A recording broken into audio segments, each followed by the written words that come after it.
Padre amado, gracias damos, Señor, por el privilegio de habernos traído a la iglesia local. Oh Señor, hoy es tu día santo, el día de adoración, el día donde todos los creyentes se reúnen para darte a ti toda honra, gloria y alabanza.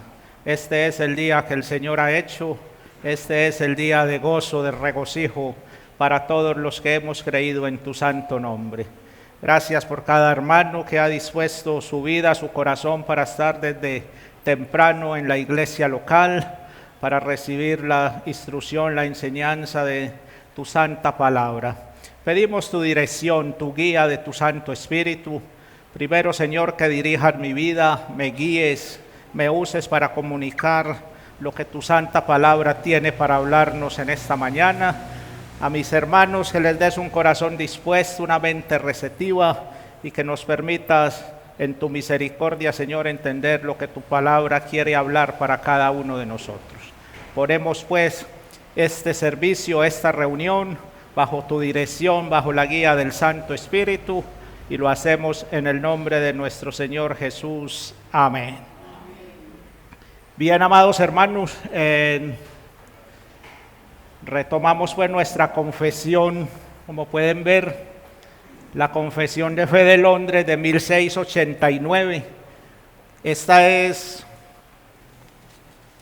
si alguno de pronto no tiene su confesión de fe, la puede solicitar. La confesión de fe es un mini tratado teológico a la cual las iglesias reformadas nos unimos, es nuestra doctrina, son nuestras creencias. Entonces, cada 8 días vamos a estar estudiando la confesión de fe y vamos a ver que son doctrinas totalmente bíblicas que están sustentadas a través de la Santa Escritura.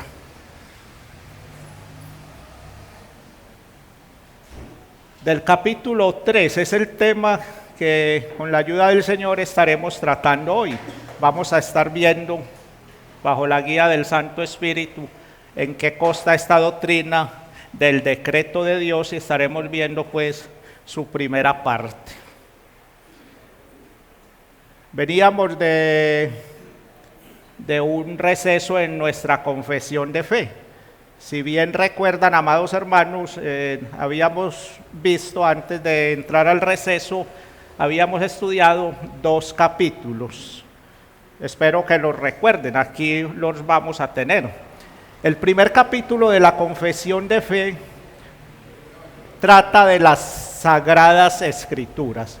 Y no en vano es que la confesión de fe empieza con la Santa Escritura, porque como lo vemos allí, creemos que la Santa Biblia es en su totalidad inspirada por el Espíritu Santo, que es veraz e infalible y que es nuestra única norma de autoridad.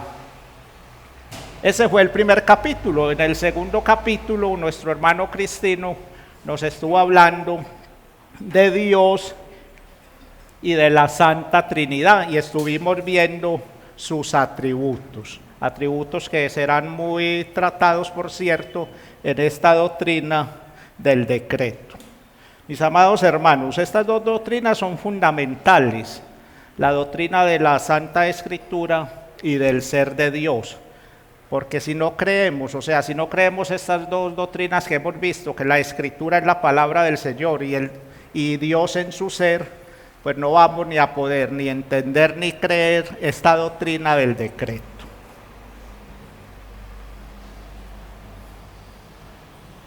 Meditemos.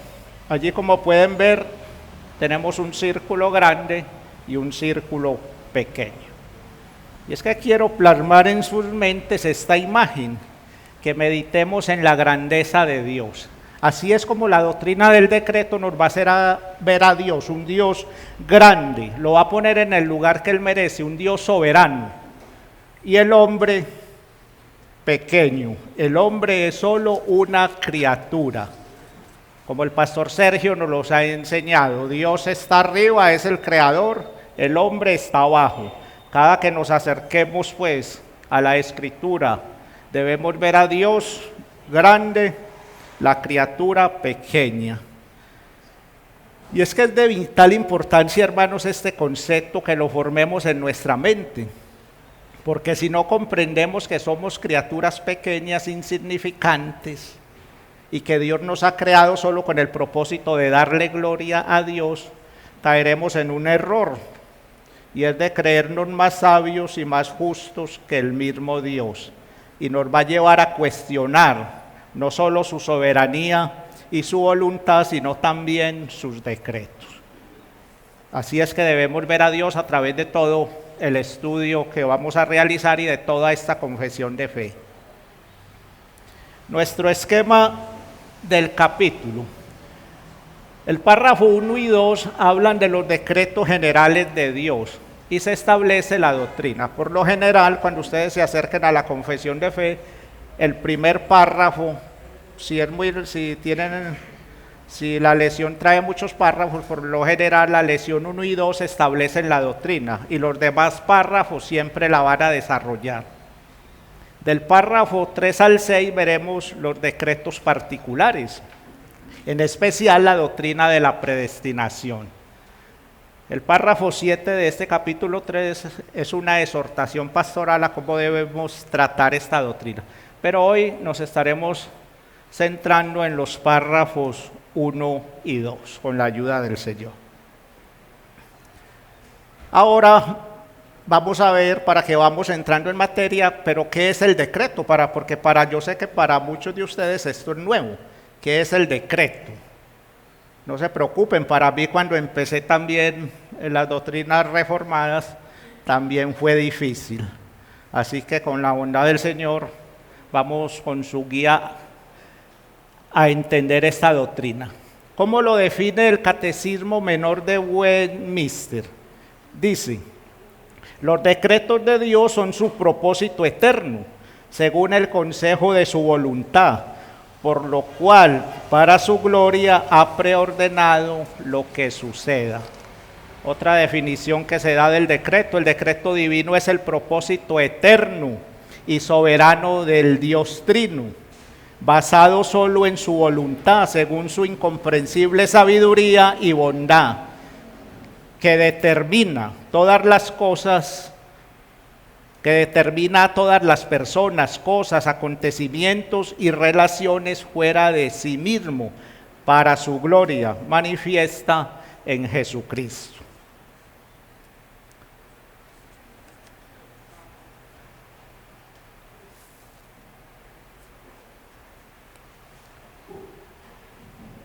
Bueno, les voy a leer porque aquí no me está apareciendo cómo lo define la Declaración Nuestra de Fe de Westminster de 1689.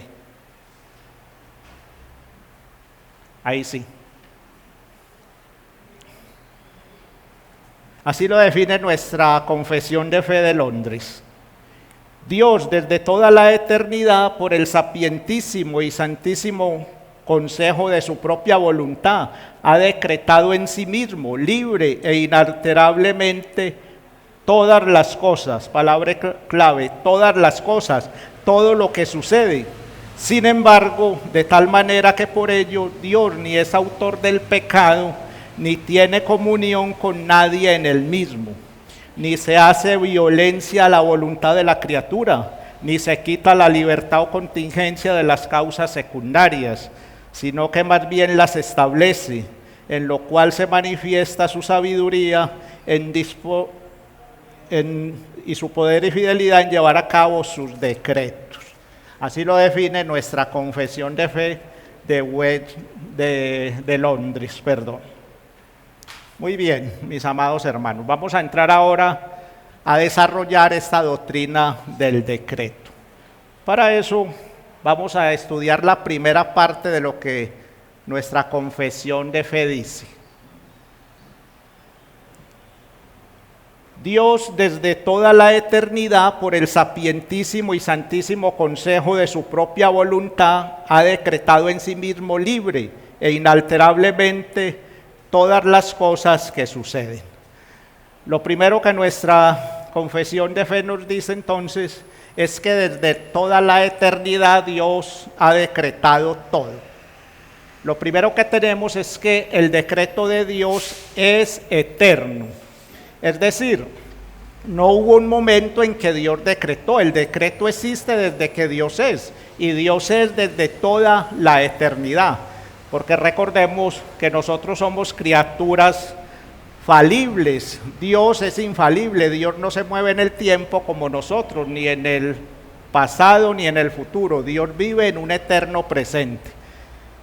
Voy a citar a Renihan como él lo define, abro comillas, en Dios el decreto no tiene principio, ni fin, ni sucesión, no es algo que le pasó a Dios o que ocurrió en Dios. Fin de la cita. Dios ha decretado, dice, todas las cosas, mire cómo lo dice, por el sapientísimo y santísimo. Esos son dos superlativos que usa nuestra confesión de fe. Sapientísimo es que es muy sabio y santísimo es que es muy santo. El decreto está basado pues en la sabiduría de nuestro Dios y en su santidad. Y es que si los decretos de los hombres, mis amados hermanos, si cuando un hombre decreta lo hace con sabiduría, ahora cuánto más el Dios eterno. Todos los decretos del Señor han sido decretados bajo su sabiduría y su santidad. Dios no ha decretado nada ni porque no tuviera más que hacer, ni por negligencia, no. Dios todo lo ha decretado en base a su sabiduría. Dios ha decretado todas las cosas libremente, sin que nadie lo coaccionara, aconsejara o le dijera qué hacer, porque la confesión de fe, como lo ven ahí, de su propia voluntad, el Señor ha decretado en sí mismo libre e inalterablemente. O sea, a Dios nadie lo aconsejó para que hiciera un decreto, nadie estaba allí. Él de su propia voluntad ha decretado todo lo que ha de ser. La confesión nos dice entonces que Dios es eterno y que este decreto es un decreto eterno. Miren lo que dice Isaías 46, 10 al 11, que anuncio lo por venir desde el principio y desde la antigüedad lo que aún no era hecho, que digo, mi consejo o mi decreto permanecerá y haré, pónganle atención, y haré todo lo que quiero. Ese es el decreto incondicional, Dios es el que decreta. Que llamo desde el oriente al ave y de tierra lejana al varón de mi consejo. Yo hablé y lo haré venir, lo he pensado o lo he decretado y también lo haré. Ahí vemos pues el decreto que es eterno, pero también es sabio. Salmo 104, 24. Cuán innumerables son tus obras, oh Jehová, hiciste todas ellas con sabiduría. Ahí está, la tierra está llena de tus beneficios, Dios lo ha decretado todo en base a su sabiduría, pero también el decreto del Señor es un decreto libre. Isaías 40, 13 y 14 nos dice, ¿quién enseñó al Espíritu de Jehová o le aconsejó enseñándole? ¿A quién pidió consejo para ser avisado? ¿Quién le enseñó el camino del juicio o ciencia o le mostró la senda de la prudencia? Ese es nuestro Dios. La respuesta es ¿cuál? Nadie, ¿cierto? Nadie ha hecho esto. Pero también el decreto es absoluto e incondicional. Esto quiere decir que no depende de ninguna condición que pueda o no pueda cumplirse, como los decretos de los hombres, ¿cierto? Que todos están condicionados así se pueden o no cumplir. Efesios 1:11 dice, en él asimismo tuvimos herencia, habiendo sido predestinados conforme al propósito del que hace todas las cosas, según el designio de su voluntad. Pero la confesión de fe, si ustedes lo notan, mis amados hermanos, hace un énfasis muy especial, y es que Dios ha decretado todas las cosas. Todo. El decreto de Dios es un decreto universal. Él ha decretado absolutamente todo. ¿Qué ha decretado Dios? Decretó el día de tu nacimiento, el día de tu muerte, decretó con quién te ibas a casar, qué familia ibas a tener. Todo el Señor lo ha decretado. Pero no solo ha decretado lo bueno, el Señor también ha decretado lo malo. Ahí solo les van a aparecer las citas, yo se las voy a leer, pueden anotar. Amós 3:6, se tocará la trompeta en la ciudad y no se alborotará el pueblo. ¿Habrá algún mal en la ciudad el cual Jehová no haya hecho? ¿Habrá algún mal en la ciudad el cual Jehová no haya hecho o haya permitido? Lamentaciones 3:37-38. ¿Quién será aquel que diga que sucedió algo que el Señor no mandó? Mire lo que dice el profeta. ¿Quién será aquel que diga que sucedió algo que el Señor no mandó? De la boca del Altísimo saldrá lo malo y lo bueno. Lo malo en este contexto fueron todas las atrocidades que vinieron sobre Jerusalén por su pecado. Todo lo que los babilonios hicieron y cómo esta gente tuvo que sufrir tanto. Muy bien. En cuanto a los actos libres de los hombres, Proverbios 16:1 nos dice: del hombre son las disposiciones del corazón, mas de Jehová es la respuesta de la lengua. En cuanto a la suerte, ¿qué nos dice la Escritura? Proverbios 16:33, la suerte se echa en el regazo, mas la decisión de ella es de Jehová. O la suerte se echa, como algunas versiones lo traducen, sobre la mesa, mas la decisión es del Señor.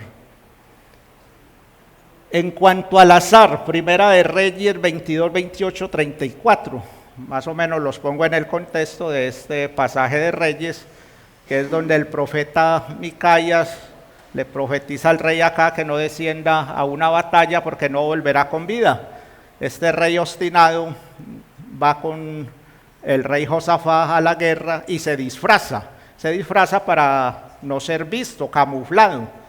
La batalla recia, al ver que no pueden encontrar al rey de Israel, dice: y un hombre disparó el arco al azar, es decir, tiró una flecha al azar, e hirió al rey de Israel por entre las junturas y la coraza. Él la tira libremente, bajo las leyes de la naturaleza, ¿cierto?, que la llevan. Ya podemos imaginarnos quién dispone todas las cosas, y precisamente entra el rey entre esta abertura, y este rey muere porque el profeta le había declarado: si ciertamente vuelves con vida, no ha hablado Jehová por mí. Y como la palabra y los decretos de Dios son infalibles, lo que Él ha decretado se cumplirá. Y lo que Dios no ha decretado, mis amados hermanos, nada que el Señor haya decretado, nada sucederá. En cuanto a en cuanto al impío, Proverbios 16:4 dice: todas las cosas ha hecho Jehová para sí mismo. Pongan atención a este texto. Y aún al impío para el día malo. El Señor es también soberano en todas estas situaciones. Aunque a muchos nos cueste o les cueste creerlo, Dios es soberano aún en esto. En cuanto a las imperfecciones físicas, que también pudiéramos preguntarnos: pero ¿y por qué esto? ¿Por qué aquello? Mire lo que dice Éxodo 4:11. Y Jehová le respondió, aquí está hablando con Moisés: ¿quién dio la boca al hombre? ¿O quién hizo al mudo y al sordo? Al que ve y al ciego. ¿No soy yo Jehová? Él es soberano aún en estas cosas. ¿Quién hizo al mudo, al sordo, al ciego, al que ve, al que no oye? Todo nuestro Dios lo ha decretado desde la eternidad, aún sobre estas situaciones. Pero ahora entonces nos estaremos preguntando, ¿cierto? Bueno, pero si Dios ha decretado tanto el bien y el mal y ha permitido el pecado en sus decretos, entonces van a surgir dos y muchas inquietudes, pero por ahora preguntémonos la primera que nos surge. Entonces, ¿Dios es causante del pecado?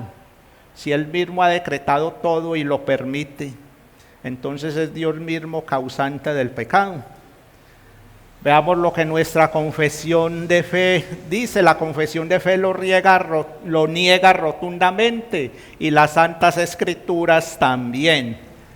Sin embargo, esta es la segunda parte que vamos a tratar, de tal manera que por ello Dios ni es autor del pecado, ni tiene comunión con nadie en el mismo. Eso nos tiene que quedar muy claro. Dios no es autor del pecado, ni tiene comunión con nadie en el mismo. ¿Y cuál es nuestro apoyo bíblico, mis amados hermanos? Santiago 1:13. Esa es nuestra base bíblica. ¿Qué dice la Santa Escritura en Santiago 1:13? Cuando alguno es tentado, mire lo que dice: no diga que Dios es tentado de parte de Dios, porque Dios no puede ser tentado por el mal, ni Él tienta a nadie. Cuando pecamos lo hacemos de nuestra libre naturaleza, de nuestra concupiscencia, pero Dios no tienta ni hace pecar a nadie. Eso tiene que quedar muy claro. Primera de Juan 1:5. Este es el mensaje que hemos oído de Él y os anunciamos. Dios es luz y no hay ningunas tinieblas en Él. Si quieren, esa palabra también la pueden reemplazar. No hay ningún pecado en Él. En Dios no hay absolutamente ningún pecado. Salmo 5:4, ¿qué nos dice? Porque tú no eres un Dios que se complace en la perversidad. La maldad no habitará junto a ti. No nos engañemos, hermanos, el hombre malo no habitará junto a Dios. El hombre, como lo vamos a estar viendo un poco más adelante, es un agente totalmente responsable delante del Señor por sus actos, y Dios no tendrá por inocente al culpable. El mal y el pecado son imperfecciones, y nuestro Dios es un ser perfecto, santo y puro, por lo cual Dios no es ni autor del pecado, ni inclina a nadie al pecado. ¿Cómo lo veían algunos de nuestros hermanos los reformadores? Johannes dice: por lo tanto, aunque Dios decreta el bien y el pecado, lo primero lo causa y lo segundo lo permite. Mira lo que él está diciendo. Lo primero lo causa, o sea, Dios es el que origina todo bien. Santiago dice: toda buena dádiva desciende de lo alto, del Padre de las luces.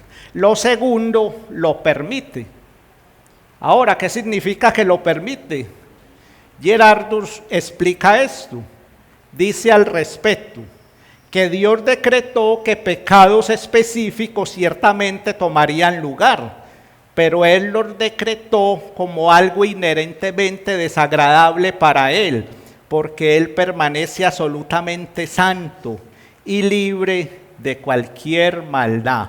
Es decir, y esto es muy importante que lo puedan entender, aunque Dios ha decretado y ha permitido el pecado en sus decretos, el pecado está decretado como algo inherentemente malo para el ser de Dios, porque Dios, como lo dice nuestro hermano, es un ser totalmente santo y libre de cualquier maldad. Aunque Él lo ha permitido en sus decretos, lo ha permitido como algo que es totalmente aborrecible a su ser. Muy bien, amados hermanos. Ahora nos surge otra de las inquietudes.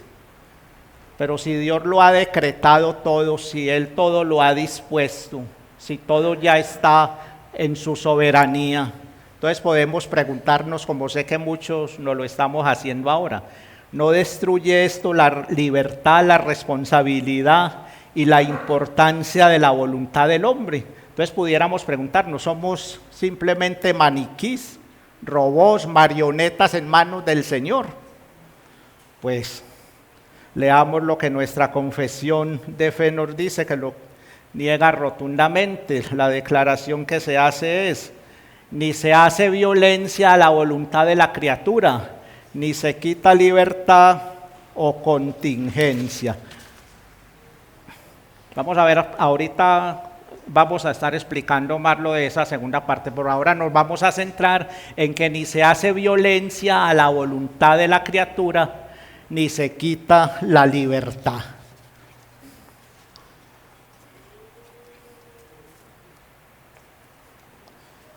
Antes de que tratemos cómo funciona la voluntad del hombre, para que veamos un poco que la voluntad del hombre es libre, aunque no libre del todo, es necesario, sin embargo, que entendamos cómo las Escrituras nos muestran lo que es la voluntad de Dios. No es que Dios tenga una voluntad doble, como lo vamos a ver, sino que es una forma de relacionarse en cuanto al hombre para que podamos entender.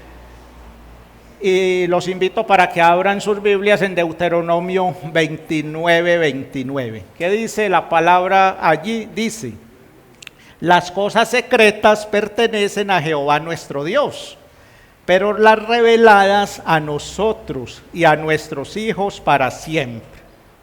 Aquí podemos ver claramente que hay una voluntad conocida como decretante o voluntad secreta de Dios, que pudiéramos definirla. La voluntad decretante es lo que Dios ha determinado que Él hará.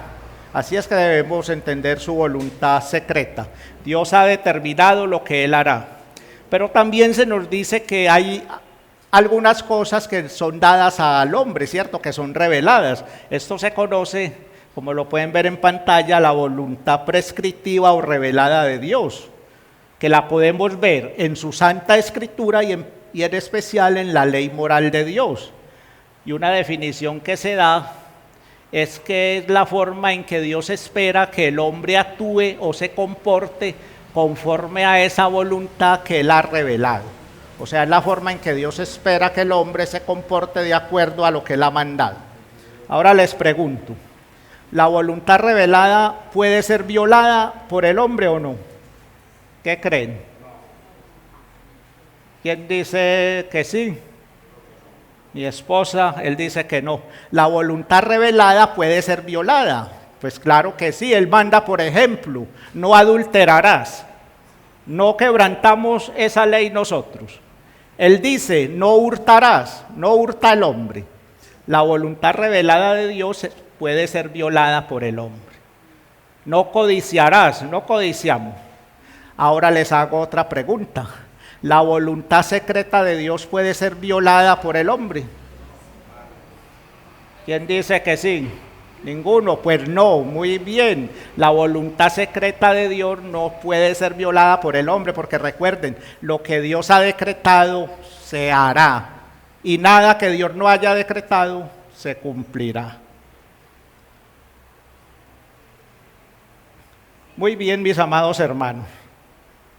Ahora, entendiendo bien la voluntad de Dios, cómo se relaciona Dios en cuanto a su voluntad secreta y la voluntad revelada, vamos a ver lo que es la voluntad del hombre.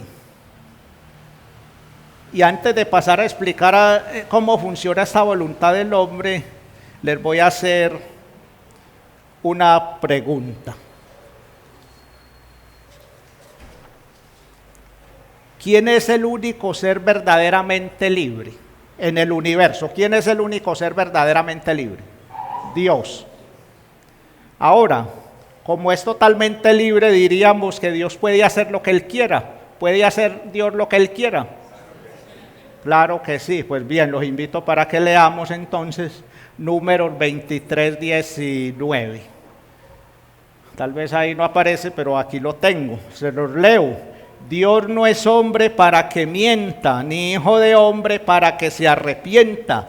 Mire lo que dice, porque Dios no miente, Dios no puede mentir. Aunque Dios es el único ser verdaderamente libre en el universo, hay cosas que Él no puede hacer, Él no puede mentir. ¿Y saben por qué? Porque eso es algo inherentemente contrario a su ser, a su naturaleza. Dios ni puede mentir ni se arrepiente, porque es contrario a su ser. Ahora sí definamos entonces, entendiendo estas cosas, de que aunque Dios es el único ser verdaderamente libre, mas sin embargo hay cosas que Él no puede hacer porque son contrarias a su ser, entendamos lo que es la voluntad del hombre. Dice, es actuar conforme a aquello que yo quiero y puedo hacer sin coacción externa. Lo vamos a ilustrar con un ejemplo. Vamos a suponer que aquí tengo mi celular y se lo voy a dar al hermano Jorge. Pero resulta que el hermano Jorge me está apuntando con un arma. ¿Yo ahí se lo estoy dando voluntariamente? No, cierto, estoy siendo coaccionado. Ahora, al contrario, le ofrezco el celular a mi hermano Jorge libremente. Es una acción libre de mía, ¿cierto? Se lo estoy dando libremente sin ninguna presión externa. Aquí apunto a esto, a que la voluntad del hombre es libre, pero vamos a ver que no tan libre. Lo que quiere decir es que Dios no lo coacciona a hacer el mal. Dios ni lo coacciona ni lo invita a hacer el mal. Dice, la voluntad del hombre es dependiente. ¿Qué quiere decir esto? Que la voluntad del hombre no es libre de la voluntad de Dios. ¿Por qué? Porque Dios es el creador, el hombre la criatura. O sea que la voluntad del hombre estará siempre sujeta a la voluntad de Dios. Pero ya vemos que eso no quiere decir que es que no sea verdaderamente libre, sino que Dios es el creador y nosotros las criaturas. Es una voluntad o libertad correspondiente, o sea, que está en correspondencia con su ser o con su naturaleza. Vamos a poner un ejemplo.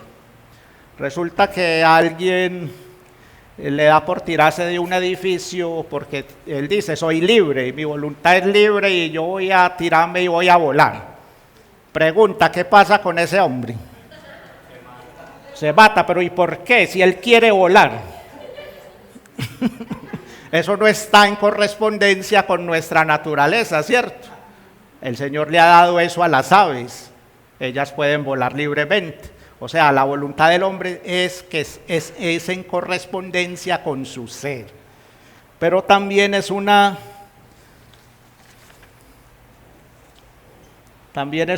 voluntad concurrente.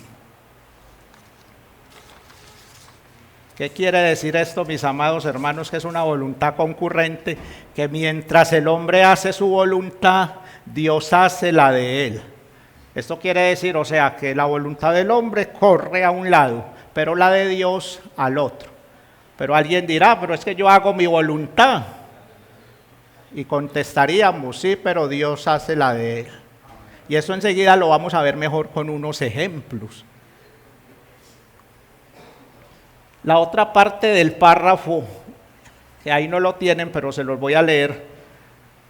¿Cómo entendemos que Dios no quita libertad o contingencia de las causas secundarias, sino que más bien las establece? Lo que nuestra confesión de fe dice al final del párrafo, que Dios no quita libertad o contingencia. Lo que nuestros hermanos de la confesión de fe nos están diciendo aquí es que Dios ha decretado no solo el fin, sino los medios por los cuales se llevará a cabo sus decretos. Para entender esta palabra contingencia, la contingencia se define como algo incierto, eventual, posible, circunstancial, que puede suceder o no puede suceder. Eso es contingente. El hombre es un ser contingente. En nosotros todo es o posible o no. Pongamos un ejemplo.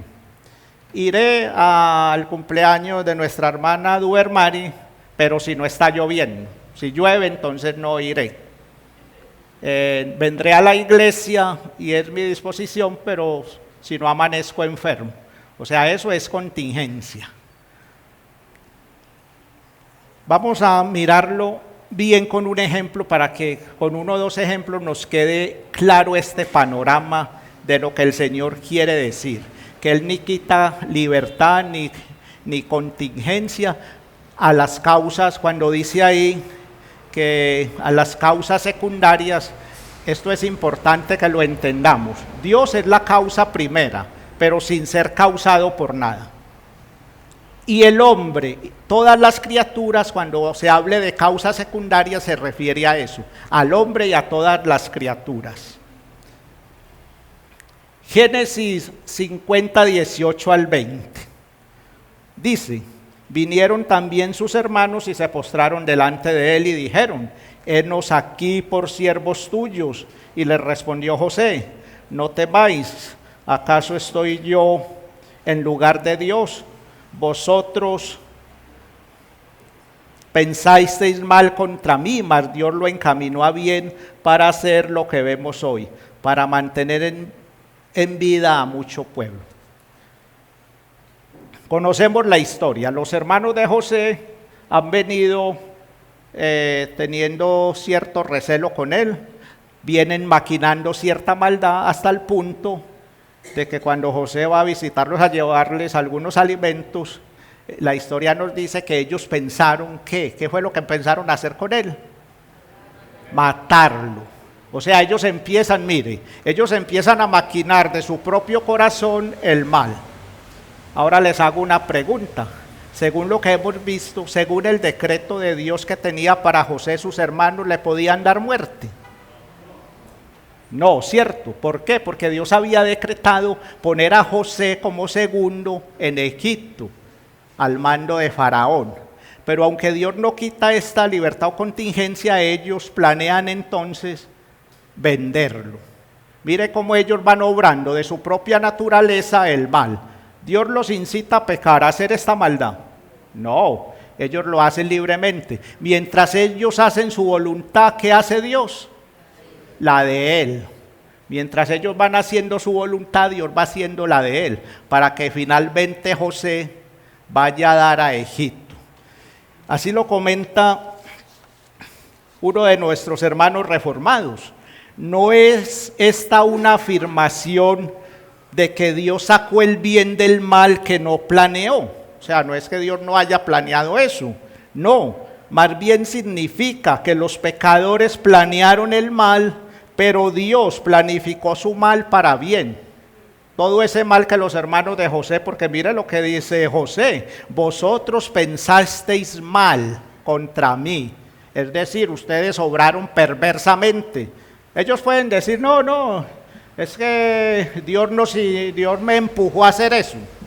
Lo obraron de su perverso corazón.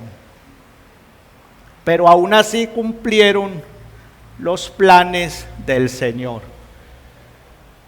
¿Cómo lo ven algunos de nuestros hermanos reformados?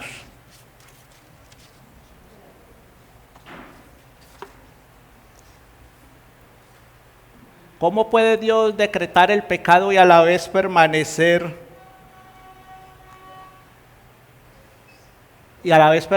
bueno? Dios decreta el pecado, como lo comenta William Perkins. Dios decreta el pecado, no por el pecado mismo, sino por un bien mayor. Él no obra el pecado en nadie, ni tampoco aprueba ni se deleita en el pecado, sino que es capaz de usar instrumentos malos como los hermanos de José para sus buenas obras o sus decretos, sus propósitos.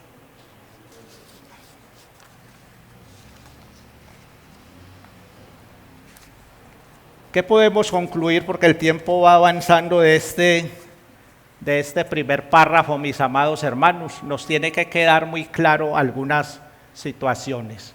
Uno, que Dios ha decretado todas las cosas que suceden. Creo que eso es claro a raíz de la Escritura. Dios ha decretado todo lo que sucede. ¿Qué es lo segundo que nos debe quedar claro? Que Dios no es autor del pecado ni obliga a nadie a pecar. ¿O quién de nosotros puede decir, no, robé esto porque es que Dios me empujó a robarlo? Estaba decretado que robara esto, entonces yo lo hice. No, mis amados hermanos. El Señor le dijo muy claro a Pilato: más culpable es el que me entrega delante de ti. Dios no tiene por inocente ninguna maldad ni pecado que el hombre haga. Eso tiene que quedar claro. Y que las criaturas actúan libremente y son responsables de sus actos. Eso también tiene que quedarnos totalmente claro, que hay dos doctrinas que creemos en la Santa Escritura. Una, que Dios es soberano, y la segunda, que el hombre es responsable. ¿Cómo compaginamos eso? Pues bueno, todos concluyen en que lógicamente no lo entendemos, pero es la verdad de la Santa Escritura. que Dios es soberano y el hombre es responsable. Antes de pasar al párrafo 2, sí sería muy bueno que dejáramos claro a lo que no nos puede llevar esta doctrina. La doctrina del decreto, como nuestros hermanos nos lo enseñan, no puede llevarnos ni al fatalismo, ni a un predeterminismo. O sea, ¿qué quiere decir esto? Un fatalismo. No, pues como Dios ha decretado todas las cosas, Dios decretó el día en que yo nací, el día en que morí. Entonces, como ya eso Dios lo decretó, pues ¿para qué? No voy ni a comer ni a alimentarme. ¿Quién pensaría así? No me voy ni a cuidar, no voy a cuidar ni mi salud ni nada, porque al fin y al cabo Dios decretó cuando nací, cuando morí. No, el mismo Dios que decretó el día de nuestra muerte y nuestra vida es el mismo Dios que decretó y nos manda que cuidemos y preservemos nuestra vida. Otro dirá, pero si ya el Señor pues todo lo ha decretado, pues ¿para qué oro por mi hijo que es incrédulo? Si él se va a salvar, pues al final Dios lo va a salvar. No, el Señor decretó tanto el fin como los medios. ¿Y cómo es que se salvará? A través de la oración, la predicación del Evangelio, que le prediquemos a esas almas. Entonces no, esta doctrina no puede llevarnos al fatalismo. Y como dice nuestro amado hermano Arthur Pink, la doctrina del decreto a lo que sí nos debe de llevar es a un gran gozo y consuelo. Como tengo tiempo, se los voy a citar brevemente.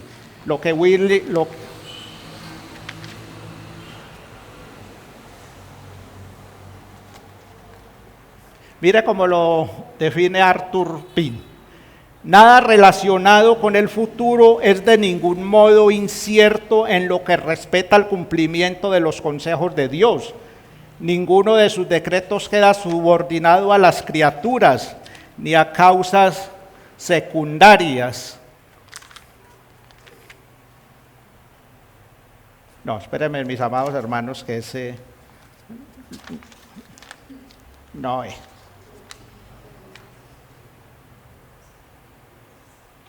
Sí. Aquí está. El conocimiento infinito de Dios, o sea, estos decretos, debería llenarnos de asombro. Cuán exaltado sobre el hombre más sabio es el Señor. Ninguno de nosotros sabe lo que puede traer cada día. ¿Quién lo sabe? Solo Dios. Pero todo el futuro está abierto a su mirada, porque Él lo ha decretado todo, a su mirada omnisciente. El conocimiento infinito de Dios debería llenarnos de santo temor. Esto es lo que debe producir esta doctrina, santo temor. Nada de lo que hacemos, decimos o incluso pensamos escapa al conocimiento de aquel a quien tenemos que dar cuenta. Pues a los ojos de Jehová, pues los ojos de Jehová están en todo lugar, mirando a los malos y a los buenos. ¿Qué freno sería para nosotros si meditáramos en ello con más frecuencia?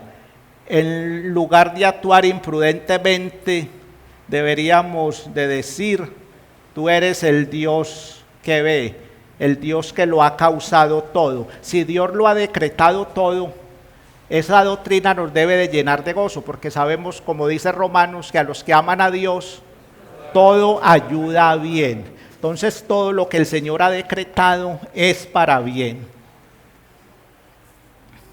El párrafo 2 nos habla de las doctrinas generales de Dios, la incondicionalidad del decreto. Mírenlo como lo que dice el párrafo 2 para que lo veamos brevemente.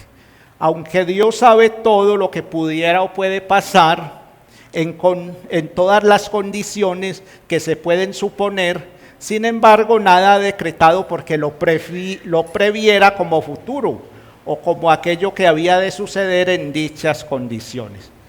El tema de este párrafo es la incondicionalidad del decreto. Lo que nos quiere decir la confesión de fe es que el decreto de Dios no está condicionado por ninguna voluntad ajena fuera la de Dios. Dice, la naturaleza de la situación, nadie estaba allí y nadie existía cuando Dios decretó. Solo estaba en su santa Trinidad, en su santo ser. La Escritura afirma que nadie aconsejó a Dios cuando decretó. Isaías 40, 13, 14 se los leo para ustedes. ¿Quién enseñó al Espíritu de Jehová o le aconsejó? ¿A quién pidió consejo para que le entendiera? A nadie.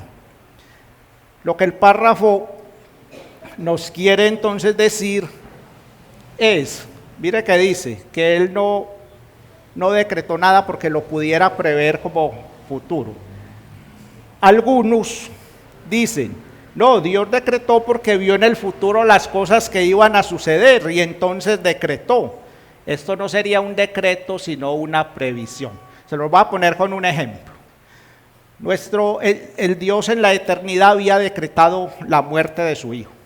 Entonces no es que el Señor miró al futuro, como algunos lo tienen, como si fuera allí un clarividente en una bola de cristal mirando. No es que Dios miró al futuro y dijo, veo que los romanos van a inventar la cruz, entonces voy a decretar que mi hijo muera en la cruz. No, es al contrario, como lo dice allí en la parte decretiva.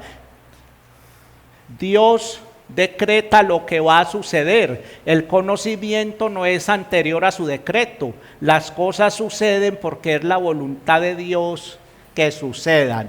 Dios decretó que su hijo iba a morir en una cruz y por eso los romanos inventaron y aplicaron la muerte por crucifixión. Miren, la Biblia nos enseña a decir, como nos enseña en Santiago, ¿qué nos enseña? Que haremos esto o aquello, ¿sí qué? Si Dios quiere. Un decreto condicional, o sea, un decreto donde Dios tiene que mirar y ver qué va a hacer el hombre para decretar, nos llevaría a decir. Pero un decreto condicional nos enseñaría a decir lo contrario. Dios quiere esto o aquello si nosotros queremos. Ya sería un Dios sometido a la voluntad del hombre, y ese no es el Dios que nosotros hemos creído. ¿Cuál es nuestra base bíblica, mis amados hermanos, para sustentar y apoyar esta doctrina?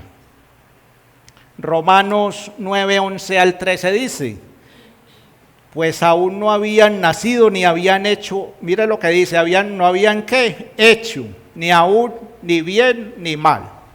O sea que Dios no tiene que estar mirando, este va a ser lo bueno, no habían hecho aún ni bien ni mal, para que el propósito de Dios conforme a la elección permaneciese, no por las obras, o sea, no por lo que Dios iba a ver, es que Jacob va a ser, y eso ya lo vimos en la escuela bíblica, no es que Jacob va a ser más buenito, no, ya vimos que Jacob era antes más malo,